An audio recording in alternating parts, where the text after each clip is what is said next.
Today we're renovating my kitchen. Alright guys, so today we're going to be making some changes to the kitchen. So if you watched my last series, I just built this section here with the bathroom, a linen closet, and then my mud room slash laundry room there on the end. So what that did is it created this wall that was basically right next to my kitchen area. So for the time being, I had the refrigerator right here sitting in this section.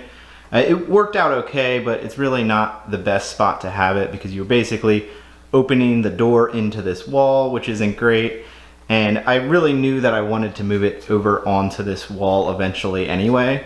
So I did put the outlet right behind here so I could plug the fridge in. And now where I have it sitting will be roughly the new location.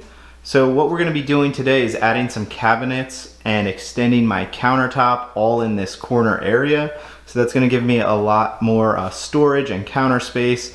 So right now, my kitchen is basically just along this wall. It has worked well, but it'd be nice to have a little bit more storage. So I'm gonna be doing a cabinet down here.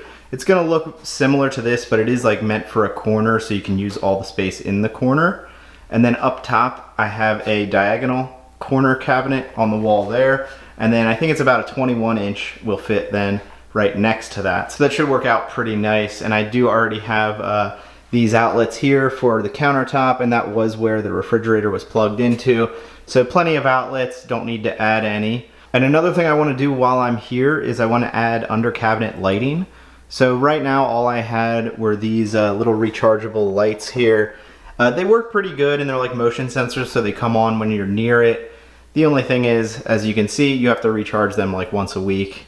And they're really not big enough for what I want. Now what I'm going to be installing are these tape LED lights. So this is called a Ribbon Flex. It's made by Armacost. And they have a few different versions. I got the one that you can use a regular AC dimmer on. So they have different ones that you can use a remote, but I think I just wanted it to be really straightforward where I can just put the dimmer right on the wall. So what I'm thinking is to add this dimmer basically beside this outlet most likely. So that'll be easy access. And the challenging part is going to be running all the wiring for this. So I can pull power from that outlet, but then I've got to run the wires to the various different strips of LEDs. So here it's pretty straightforward. This is all one piece, but then I'm going to need another piece here. And then the hardest part is then getting the wire over to this section of cabinetry because it is totally open, so I can't just run it through the uppers. I may run it down and then through the base cabinets. The other option would be going the whole way up to my second floor and running it over, but I think that might be a challenge. And this tape is made in such a way that you can cut it at certain areas. I think it's like every 6 inches or a foot. And then your connector fits right on there, so you can make any custom length that you need. So I'm excited to get that installed so I don't have to deal with charging these lights, and it should light up a lot brighter. And another thing I'm gonna be doing while I'm at it, I'm gonna pull a new feed wire for my bathroom. So previously I'm pulling the power from actually the outlet that's behind here that is for the refrigerator, and I pulled that power for everything that's in the bathroom, which is basically just an outlet and 2 lights. The better way to do it is to have its own breaker. So I'm gonna be installing a 15 amp breaker out in my panel. I actually already ran the wire most of the way. So that will be the new feed for the bathroom, and then I think it's also like the hall light. The refrigerator really should be on its own 20 amp breaker, so I'm gonna leave that the way it was basically and bring a new feed line for the bathroom. And all of my wiring for the bathroom was 14.2, so that really should be on a 15 amp breaker anyway. And the last thing I'm going to be doing is in the laundry room. So while I was at it, I did order some cabinets for in here. So I've got a 36-inch and an 18-inch wall cabinet to go above my washer and dryer, which will give me some also much needed storage space in here. Now all this should be pretty straightforward. One odd part is I will have a 7.5-inch gap next to this cabinet beside the corner cabinet. And that's because there wasn't really anything I could buy for that area. Most of the smallest cabinets are about 9 inches. So I think up top there, I'm gonna do some open shelving that I'll just custom build. At the bottom, I'll probably just do a filler panel that I'll paint to match the cabinetry. And then I will be using new countertops. So I bought a new piece for this section because this basically needs to be another 7 inches roughly to meet the counter that will go on the new wall. So I've got a new section there, and then I'm going to use a leftover section of this counter that is not finished yet, so that way I can finish both of these pieces together so that hopefully they match up nicely. So that's the basic plan. Let's get to work.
Alright guys, I got the kitchen all finished up. So basically I started with getting this countertop figured out. So I have a new piece here because the old piece basically ended at this cabinet, so you can see it had to be a little bit longer. So that's a new piece. This was actually a piece that was left over from the first time I built my kitchen. So I wanted to use a raw piece so that I could then do the poly on both at the same time. And here at the joint, so what I did was underneath, I actually have a 3/4 inch piece of wood that spans this gap here. So I did that, I glued it and screwed it so that I had a really strong joint there. And then I also did glue this joint. But then what you see here on top is actually a little bit of wood filler. So I put a little bit of wood filler on the very top so that I could sand it nice and smooth. And then I did all of that, of course, before the poly. And this is 3 coats of poly on these counters. I use the same as my old counters. It does look a little glossy right now.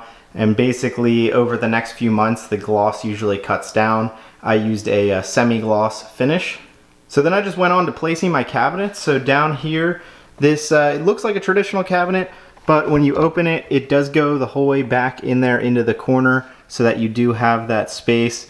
I decided not to get a traditional like a Lazy Susan or anything here, just because anything in this series just had really bad reviews and I didn't think it would hold up. And so I kind of like the way that came out, and I basically just did a filler here. So this was just some high quality 3/4 inch plywood that I painted, and it actually ended up kind of by luck that this length and this length is pretty much the same, so it kind of looks like it's meant to be. And then basically the same thing up here on top. I just did a filler piece for now. I know I talked about doing some open shelving, but I didn't really think I would use it, and I just have to dust it a lot. So for now I'm just doing the filler panel, and I think it looks pretty good.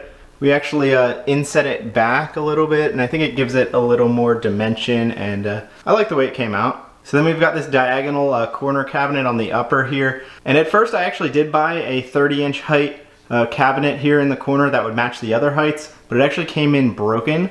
So then I decided to go up to a 36-inch height. This is kind of a common look, and I thought it kind of gave just a little bit of a different look, and obviously it gives you a little bit more storage as well. So I like the way that came out rather than just having them all the same height. And then next to that, I've got a 21-inch cabinet. And then I did decide to do just a small cabinet over the fridge, just to make the fridge seem a little bit more inclusive to the kitchen. And for now I also decided to leave this space empty. I thought about building something that would be more of like a diagonal here, but it would end up being really small, and I didn't think it was really worth the effort to do that. So I think I'm just gonna find something else to put there. I think maybe a plant on a stand would look pretty good. So once I got all the cabinets in place, I worked on the under cabinet lighting, which was definitely a project. So I pulled the power from this outlet here, and then you can see the slider that I used. I really like that type of a slider. It's nice and big, and then you just slide it down and it clicks to turn off. So I pulled the power right from there, and then I had to send the power up, and then it actually, you can see it coming out of the cabinet there, and that's because the controller for these LEDs is sitting on top of the cabinet, so it's hidden. And then from that point, I actually split it into 3 sections. So I have one wire just coming straight down for all under here. And then I have one wire going across the top and then down for this section. And then the last one, the most difficult one, actually goes through the wall behind this panel and then up to my second floor. And then once up there, I could run it over and then down into this cabinet. And so that comes out, you can kind of see, yep, up there, and then comes down for this section. So that was by far the most difficult one to run, but I'm glad I did it that way. That way I didn't have to mess with any more drywall work in here.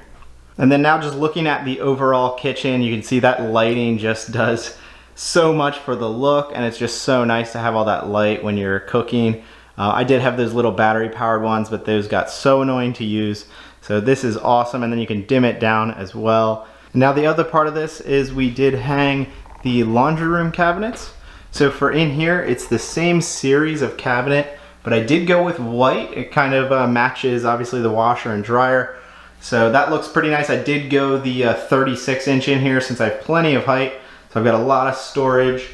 And these pools actually match exactly what I have over here in my new bathroom, as you can see. So it's a very similar look because the bathroom and the laundry room are the same color. So then they also have white cabinets and those black pools. And then the last thing I did was I built this new kitchen table. So I knew I wanted to get rid of my old big bulky one, and I wanted to do a higher bar top unit. So what I did here was, this is actually a workbench base, and then this is a butcher block solid wood top. So then all I really had to do was assemble the base, and then I've got 3 coats of poly on this top. Really like the way it came out. Different look than my counter, but I was not trying to match that. I do like that it has a lot more knots and grain going on. So the top was about $250 and the base $150. So about $400 to build this table. That's really good because considering what I was looking at was almost $1,000 to get a quality, real wood top with a steel frame. So now of course I can pull this out and have room for at least 4 people, 2 on each side, and really you could probably get 2 more on the end, so you could get 6 people around this. And this is a 6 foot by 30-inch top. So now if we take a look at the entire space, a huge improvement over what it was. We've got a lot more storage, and I've got this new table. Just the overall look is much more complete, and I think it really seems like more of a real kitchen now. It's not just on one wall. We got so much more counter space. Came out looking great. So let me know what you guys think of the improvements and what you want to see next.